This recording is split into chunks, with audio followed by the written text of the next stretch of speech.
First lesson है Indian civilisation and culture, भारतीय सभ्यता और संस्कृति। इंट्रोडक्शन है। Mohandas Karamchand Gandhi was born in 1869 and died in 1948। Mohandas Karamchand Gandhi का जन्म 1869 में और मृत्यु 1948 में हुई। पॉपुलरली नोन, ये लोकप्रिय रूप से जाने जाते हैं एज बापू और the father of the nation, या राष्ट्रपिता के रूप में। ये लोकप्रिय रूप से जाने जाते हैं, ये प्रसिद्ध हैं बापू या राष्ट्रपिता के रूप में, the father of the nation के रूप में। Was more a spiritual leader than a politician, और ये एक राजनीतिज्ञ से कहीं अधिक आध्यात्मिक नेता थे। मोहनदास करमचंद गांधी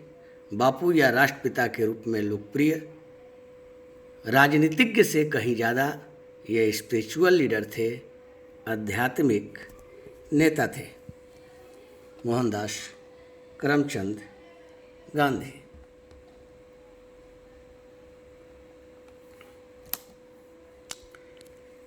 ही सक्सेसफुली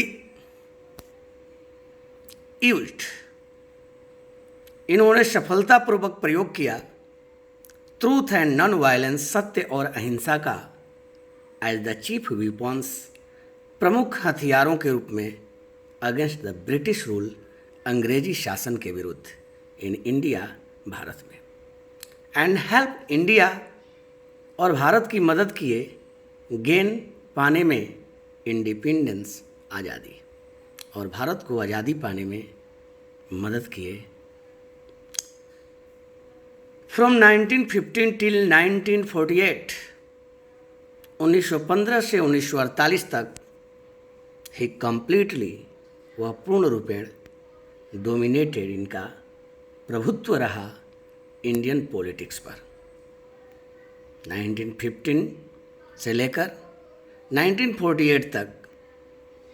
वह प्रभुत्व कायम रखे, इनका दबदबा रहा, भारतीय राजनीति में इनका प्रभाव रहा। अफसोस, ही डाइड, वह मर गए, एट द हैंड्स ऑफ ए फैनोटिक, एक हठधर्मी के हाथों से। वो सभी जानते हैं वो नाथूराम गोडसे था। तो ही डाइड, वह मर गए, एट द हैंड्स ऑफ ए फैनोटिक, एक हठधर्मी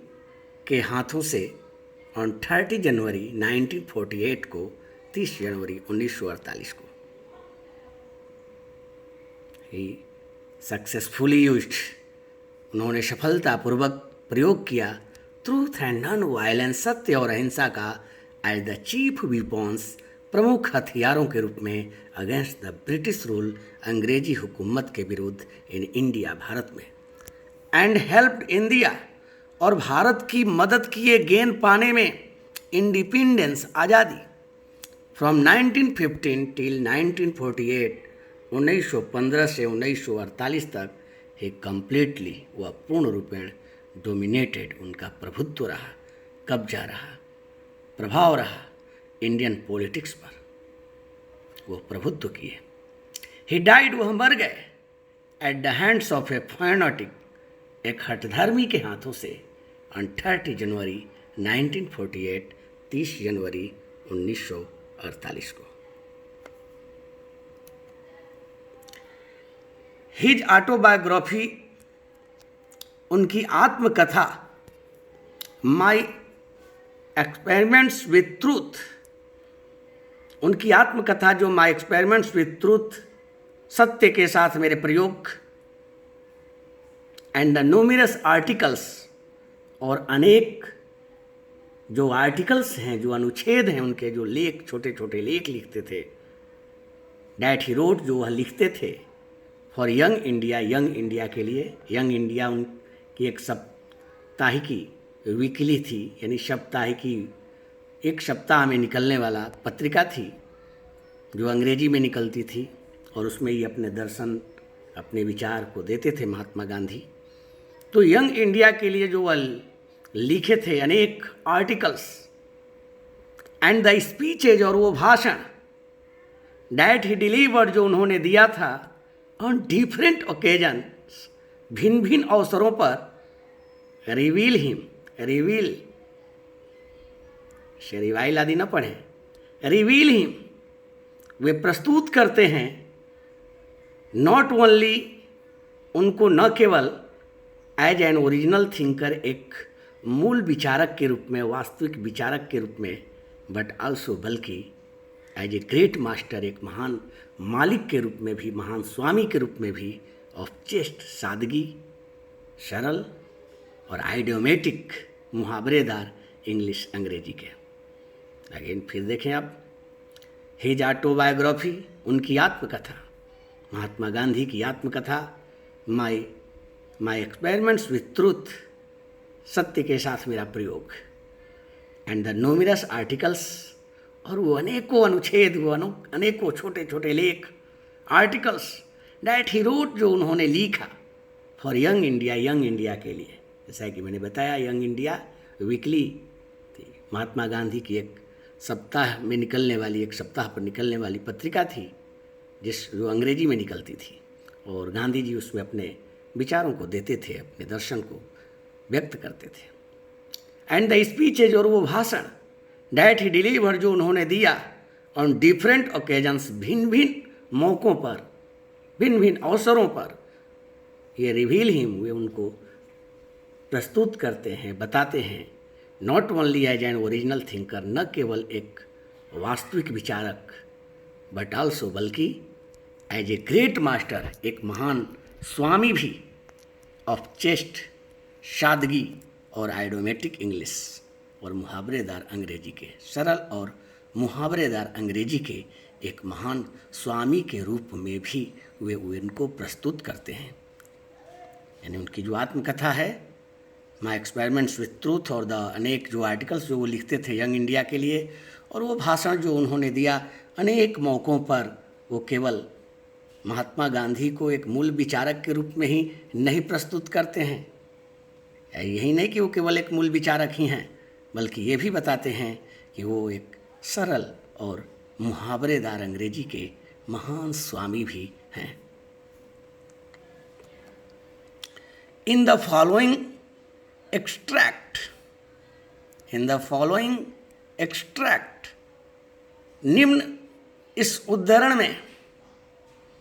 प्रोज पीस में, ये चूँकि Indian civilisation and culture Mahatma Gandhi की रचना से ली गई है, तो ये प्रोज पीस है, तो ये निम्न जो उद्धरण है, जो एक्सट्रैक्ट है, इस निम्न एक्सट्रैक्ट में, प्रोज पीस में, भारतीय जो सभ्यता और संस्कृति, इंडियन सिविलाइजेशन एंड कल्चर में गांधी टॉक्स, गांधी बात करते हैं about the sound foundation,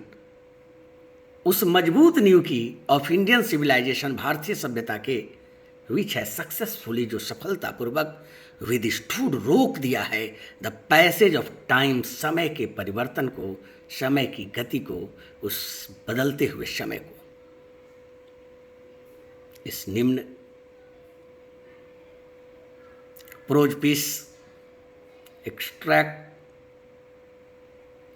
Indian civilization और कल्चर जो है, भारतीय सभ्यता और संस्कृति, इसमें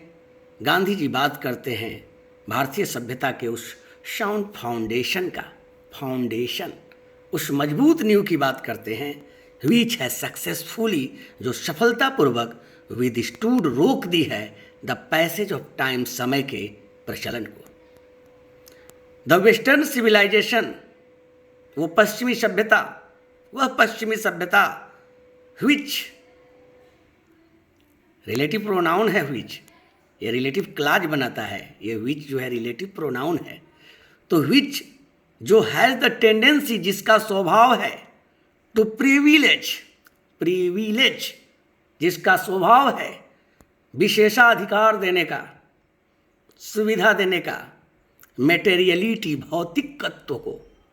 वस्तुवाद को, मेटेरियलिज्म को, वो कैनॉट मैच, वो कतई मेल नहीं कर सकती है द इंडियन सिविलाइजेशन, उस भारतीय सभ्यता से, डेट एलिवेट्स, जो विकसित करती है द मोरल बीइंग, नैतिकता को। फिर से समझेंगे। इन द फॉलोइंग एक्सट्रैक्ट, इस निम्न अंश में, इंडियन सिविलाइजेशन और कल्चर में गांधी जी टॉक्स, गांधी जी बात करते हैं about the sound foundation of Indian civilization, भारतीय सभ्यता के उस मजबूत नींव की, उस साउंड फाउंडेशन की, विच है सक्सेसफुली, जो सफलतापूर्वक, विद स्टूड, रोक दिया है, द पैसेज ऑफ टाइम, समय की बदलाव को, समय के परिवर्तन को। ये समय के संदर्भ में है, passage of time. The western civilization, वो पश्चिमी सभ्यता, विच हैज द टेंडेंसी, जिसका प्रवृत्ति है, जिसका स्वभाव है, टू प्रिविलेज,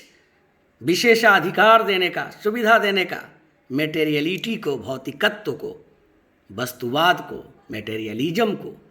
वो कैन नॉट मैच, वो कतई मेल नहीं कर सकती है, उसका मैच नहीं हो सकता है द इंडियन सिविलाइजेशन, उस भारतीय सभ्यता से, डेट एलिवेट्स, जो विकसित करती है किसको, तो द मोरल बीइंग, नैतिकता को, जो नैतिकता को विकसित करती है उस भारतीय सभ्यता से, वो पश्चिमी सभ्यता जिसका स्वभाव ही भौतिकत्व को बढ़ावा देना, भौतिकत्व को विशेषाधिकार देना, जिसका स्वभाव है, प्रवृत्ति है, टेंडेंसी है, उससे कतई मेल नहीं कर सकती है।